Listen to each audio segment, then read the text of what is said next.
Hi, everybody, and welcome to another edition of Proline, and it's time to look at some college football. I'm Dave Cokin. Jeff Saad from Las Vegas Sports Services is here. And from Jim Fight Sports, it's John Cranton. And guys, today we're going to look at the Big 12 Conference, certainly one of the better leagues in the country, some marquee teams to talk about, and hopefully give you a real good idea of what they got coming up for them in 2012. Before we get to that, let's get to some great special offers. John, let's start it off with world champion handicapper Jim Feist, and you can let us know exactly what Jim's got out there for everybody right now. If you like winning in preseason football, you can get 4 full weeks of preseason NFL action from Jim. All of his executive service plays for the month of August for $19. That's going to include Sunday's Hall of Fame game between the Saints and the Cardinals. It's also going to include his preseason game of the year. $19 for 4 weeks from Jim. 1-866-841-1655. Jeff Saad, Las Vegas Sports Services. Winning has become a real tradition there with Jeff calling the shots. And that includes preseason football, where you basically were knocking down 2 out of 3 last year. Yeah, my NFL preseason record last year was 19-10, 66%. I'm going to do it again. You can get on board all 4 weeks of the NFL preseason for $25. If you sign up today, I'll also give you all 4 weeks of August baseball for free. Just call 1-866-575-8918. You get all the entire NFL preseason plus 4 weeks of baseball, a total of $25. 1-866-575-8918. One of the questions I've gotten more over the years than any other question. I think the main question is, no matter what time of year it is, who do you think is going to win the next Super Bowl? And my answer to that is, I'll let you know once I know which 2 teams are in it. I don't really care about what's going to happen in February. I care about winning now. That stuff will take care of itself. The other question is, how can you bet on preseason? Why do you make such a big deal about it? The games don't count. Money doesn't know that. Okay, the money doesn't know how it got in my pocket, whether it was from a regular season game, a preseason game, or whatever. It doesn't matter. It can be an MMA fight. If it's going to put money in my pocket, I don't care. I just want to win the bet. Well, preseason offers something that you'll never get in any other sport, including football, when the games count. And that is game plans from coaches on the house. Here you go. They tell you what they're trying to do. And if you can't figure out how to break down that information and put it to use for you, well, then you probably should be betting. It really is a terrific 4 weeks that I look forward to every year. Won a lot of money for myself and my customers in preseason. We're going to do it again this year. Now, this is a Proline offer only. Okay, if you go to the website, it's more expensive than this. $29. You get the entire preseason, all my action plays, and I have more of those than anything else. Plus, you'll get my preseason game of the year whenever it shows up. I can't give you a date on that because it's going to be based on very strong information when that shows up. Won that 7 years in a row, so I obviously feel good about the opportunities to cash a big ticket there. $29 for the whole thing. You make sure and mention that you're calling for the Proline special. Otherwise, they charge you more. 1-866-896-1665. That's 841. 1-866-841-1665. 1-866-841-1665. Okay, let's get into the Big 12. And John, why don't we start it off with you and look at a team that would appear to be certainly a contender. I often wonder about, this team's loaded. I often wonder about them in really big games. That's the one knock I've got on Bob Stoops, I guess. Has not proven himself to be the best in big game settings. Boy, Oklahoma, jeez, man, I mean, they are really talented. Yeah, the word they used was loaded, and that's absolutely apt with this team. A year ago, the Sooners had high expectations, and they had a disappointing season, but it was 10-3, so every team would like to be disappointed winning 10 games. What happened is they had injuries in mid-season. They lost their top running back and receiver. For this season, though, 2012 hopes are really even higher. They have absolutely a boatload of talent back on both sides of the ball. So offense is going to be one of the best in the country. You got senior quarterback Landry Jones, 29 touchdowns, 15 interceptions last season. threw for 4,463 yards. He led an offense that averaged 39.5 points. Tremendous balance. 163 yards rushing, 349 yards passing per game. That passing attack was number 5th in the country. And an often overlooked part of football is the trenches. How are you up front on both sides of the line? Well, Oklahoma, they are sitting pretty with 4 offensive linemen back. You also got junior wide receivers Ken Stills and Jazz Reynolds. They had 849 and 715 yards apiece. And then top tailback Dominique Whaley back. He averaged 5.5 yards per carry. He is coming back from a broken ankle. Despite throwing the ball 558 times, the offensive line gave up just 9 sacks, so they're going to score plenty of points. Defense needs to replace some pass rushers, but overall they've got a ton of talent, particularly in the secondary, as they have 3 starters back. Overall, Oklahoma allowed just 22 points per game. That was 31st in the nation. And when they're at home, they're a winning and covering machine. 38-5 straight up at home. 20-16 against the spread the last 6 seasons. So you're talking about a top 5 team, and the Sooners could very well be in the national championship. I'm going to talk about West Virginia. I think this is a really interesting team. Wow. How about the way they closed the 2011 season? They scored 70 points in their bowl game against Clemson. That was impressive. One of the easier bowl wins I had last year. I think I had the over in that game. Didn't quite make it. Went over. Yeah. I like Dana Holgorsen. I think that we already knew he had just a brilliant offensive mind, and he showed what he can do with some good talent. And they're going to do that again. I mean, this team is going to put points up. I don't care who they're playing. West Virginia is going to have an explosive offense. Geno Smith looked very comfortable in this offense. This guy can play. You talk about a quarterback whose stock went up last year. Geno Smith's now a senior, and he should have a big year. Dustin Garrison's back from the ACL. There's not a lot not to like about this football team. Here's the question I have. And by the way, I think on paper, West Virginia is clearly better than they were a year ago.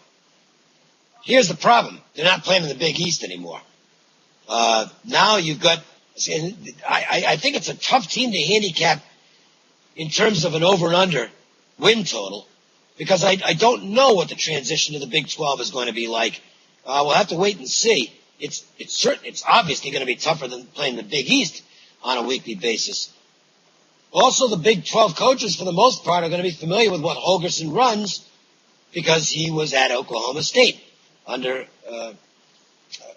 Gundy there. So the flip side of that, he's also familiar with the Big 12 programs. So I think it's a tough read on this team. I look at their schedule. They should start off the season 4-0. They've got Marshall, James Madison, Maryland, and then Baylor. And Baylor's going to be down from last year. Jeff's going to talk about Baylor in a little bit. They're not going to be the same team for obvious reasons. RG3 and some other key components not there anymore. So I think that's 4 wins in a row. Then they got to go to Texas. We'll find out more about them then. An interesting matchup at Texas Tech, which I think they're a little better than Texas Tech, but it's still going to be a road game. They get Kansas State at home. Won't be easy, but the home field advantage may be strong there. TCU, which they'll be playing later in the season. I don't think that's to their benefit. At Oklahoma State, home Oklahoma. I would make them underdogs in both those games. They should finish the season on a winning note with at Iowa State, home against Kansas. I don't think there's any question West Virginia is going to be a winning team again. I don't know if they're going to get to 10 wins, 9 regular season last year plus the bowl game. I don't know if they can do that again because of the fact that they're stepping up in competition, and it's just going to be a tougher grind from week to week. But if I had to make a play on that, I would say over. I think they're going in the right direction, and while it's going to be a tough adjustment for the players going into unfamiliar locales, wait till those teams get a load of Morgantown, which is one of the rudest places you'll find on game day Saturday. That is one tough atmosphere. Things are going to be pretty good for West Virginia as they move into the Big 12. And while they're not going to be a national title contender right now, I would not rule out this team becoming one of the veritable powerhouses in college football now that they're in an elite conference. That's going to be a big recruiting advantage in that region for them. And Holgerson, I think, can sell the program. So good this year and getting better for West Virginia. And I look for Geno Smith to have a great season. Jeff, let's go to the Lone Star State. And this is interesting because he's one of the most well-respected guys in college football. He's obviously had great success in Austin. I think there's some pressure on Mac Brown this season. At Texas, the last 2 years have not exactly been vintage Longhorns. He needs to make a statement this year.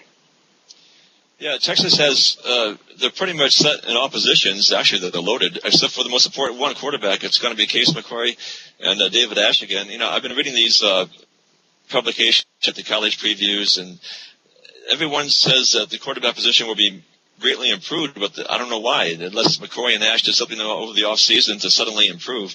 But they were mediocre at best last year. And so I think what Mac Brown's going to do is going to make this a running team.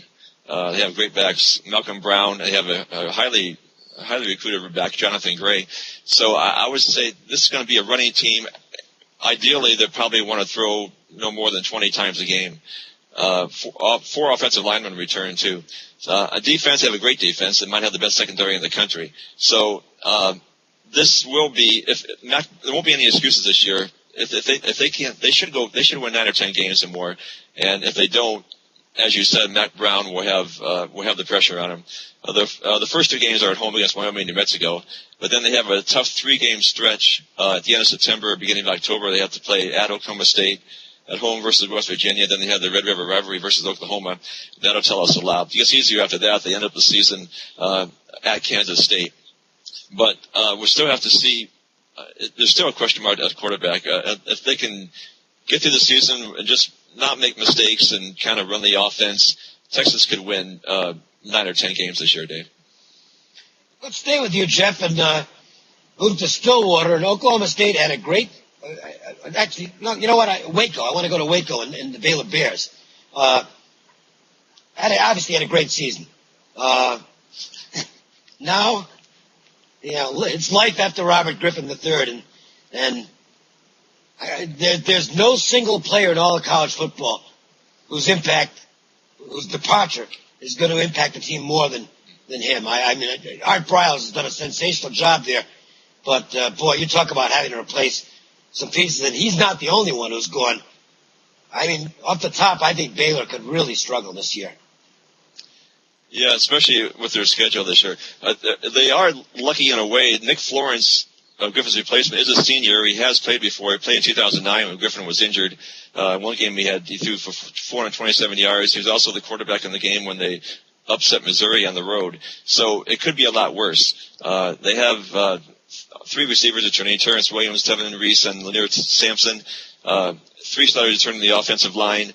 They also have the running back situation looks decent.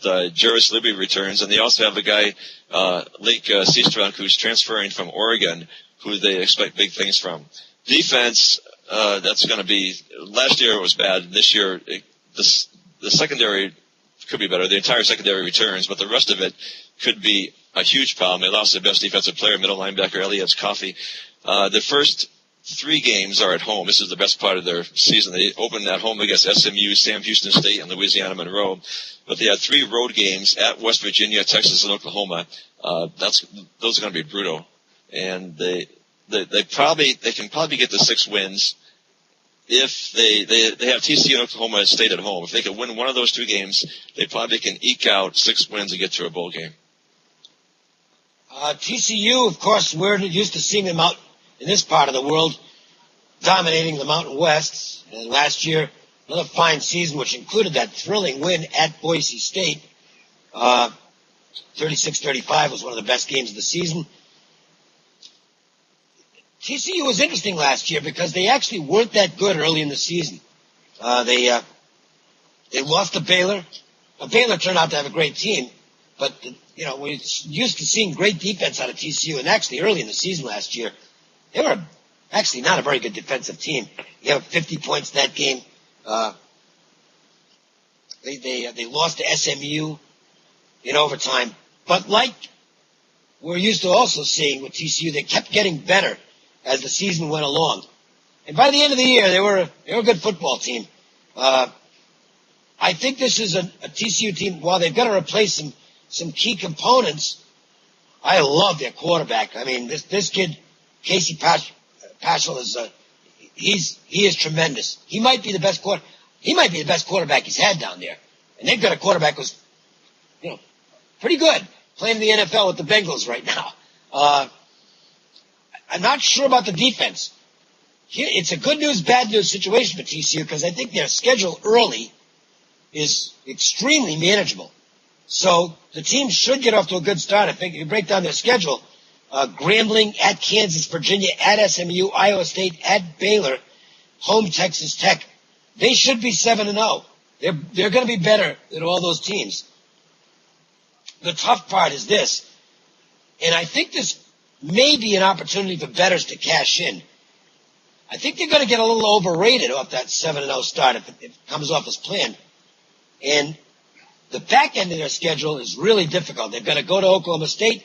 They have to go to West Virginia. They get Kansas State at home. They're at Texas. And then they're home against Oklahoma.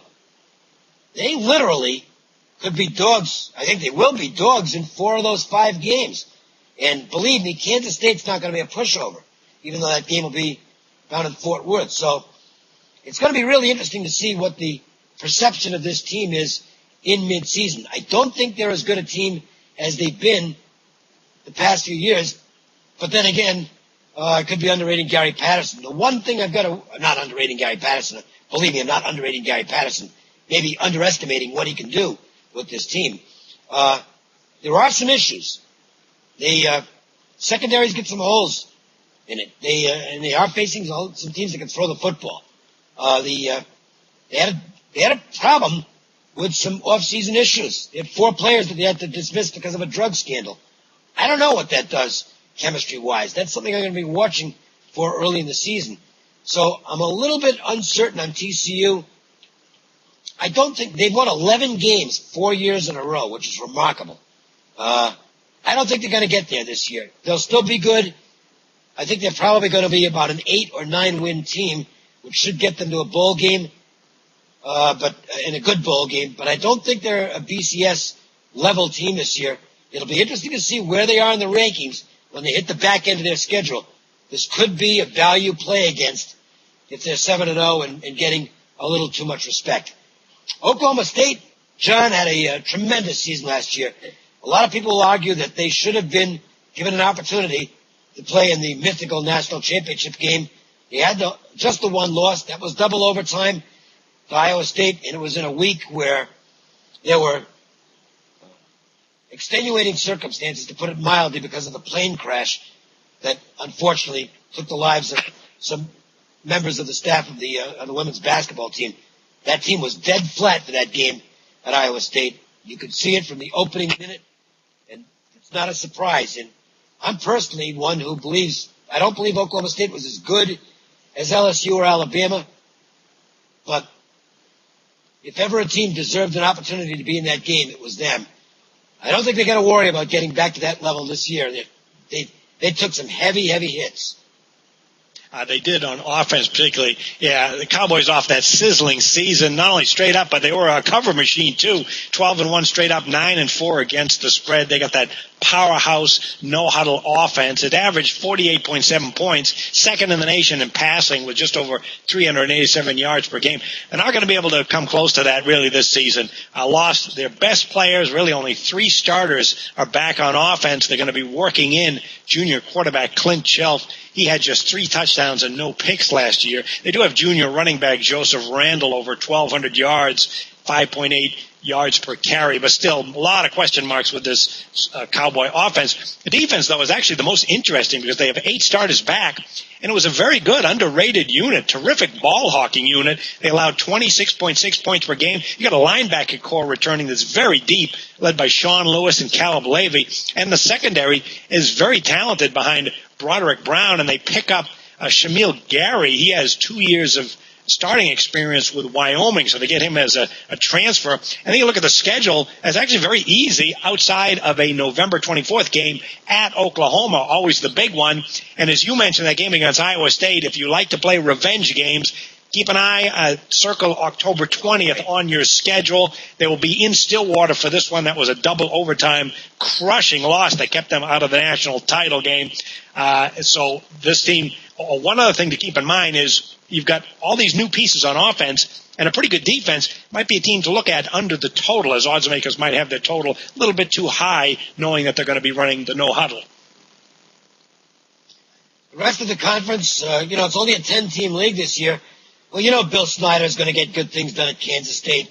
I think that team's probably a little stronger than they were last year on paper. Schedule is also more difficult. They might have snuck up on some teams last year. Kansas State was pretty much under the radar. Colin Klein is a very exciting player and is tremendously efficient in the offense that Snyder likes to run. Texas Tech, I don't know. I'm not a real big Tommy Tuberville guy. They'll be okay, but I don't think they'll be more than that. Iowa State, Paul Rhodes is a tremendous coach. I don't think the material's there for them to be any better than 8th or 9th in the conference, but you never know. Iowa State will be dangerous.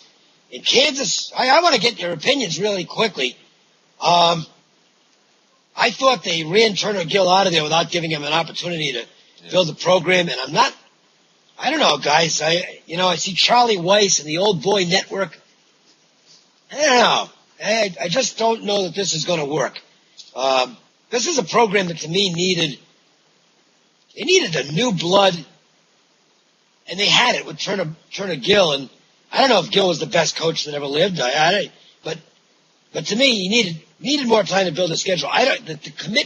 They're so far behind everybody else. I don't know if the commitment's going to be there from what looks to me to be a kind of an old and maybe lacking in energy coaching staff. I don't think good things are ahead for Kansas at all in football, and I think they'll be the last place team in this league. Any other thoughts on the rest of the league, guys? Well, with Kansas, as far as Kansas goes, they usually say when you get a new coach, especially a coach that goes to a obviously building situation, it's the third year where you judge him. Well, Turner Gill didn't even make it to the third year, so I agree with you. They probably should. It's to keep changing coach like this is not a good thing, and we'll see how Charlie Weiss does. But I think Turner Gill should deserve at least one more year. Yeah, I agree with that. And at Kansas, when Mangino was there, they had high-flying offenses and weak defenses at times. That's just what Weiss did when he was at Notre Dame. Didn't pay any attention to the defensive side of the ball. Yeah, they got the bowl games, and yeah, they scored some points when he had a good quarterback. But, boy, their defense was horrendous when they were there. I wouldn't be surprised to see that again with Kansas being an offensive team and really weak on the defensive side of the ball. Maybe a good team to look at over the total, too. I got to tell you, if they don't finish last in the conference, I'll actually be really surprised. I think that to me is the surest bet in this conference. Kansas is going to finish at the bottom. Let's recap the special offers that are out there. I'll start it off this time. $29. Every action play I've got for the entire preseason. I think I can't give you an exact number on that because I don't know what's going to be a good play and what's not. But you're looking at least a dozen selections there. Probably a little more than that. Also includes my preseason game of the year, looking to make it 8 in a row on that. And again, it's at a price you can't get anyplace else. This is only for those of you viewing this show. $29. $29 is the entire cost for all those action plays and for the big game itself. 1-866-841-1665 is the number. Jeff, 19-10. Last year for Las Vegas Sports Services in the preseason. That's a lot of profit, and I know you're going to do it again, and you got baseball included as well. Absolutely. You get all 4 weeks of the NFL preseason, plus you sign up today, you get 4 weeks of baseball, all of August baseball basically, and it's off grand total of $25. Just call WSS at 1-866-575-8918, 1-866-575-8918. And John, for Jim Feist, you're getting ready to rock and roll with the very first game, Cardinals and Saints, in the Hall of Fame game, and the entire preseason available, along with Jim's biggest preseason play, whenever that comes up, at an incredibly low price. Yeah, it's a special deal. You can get all 4 weeks of preseason executive service plays from Jim for $19. You're going to get you started with Sunday's Hall of Fame game between the Saints and the Cardinals, and that package is also going to include his exclusive preseason game of the year. All this for $19 from Jim Feist, 1-866-841-1655. That wraps up this edition of Proline. I hope you enjoyed it. We'll be doing this on a regular basis, so make sure and check your website to get the updated versions. College and pro previews continue as we head into the season. By the time we do this again, they'll have played a football game. That's right. The Hall of Fame game will be done. We'll come back next week with a lot more. For John and for Jim Feist and for Jeff Saad, I'm Dave Cokin. Thank you for watching. Have a great weekend, everybody.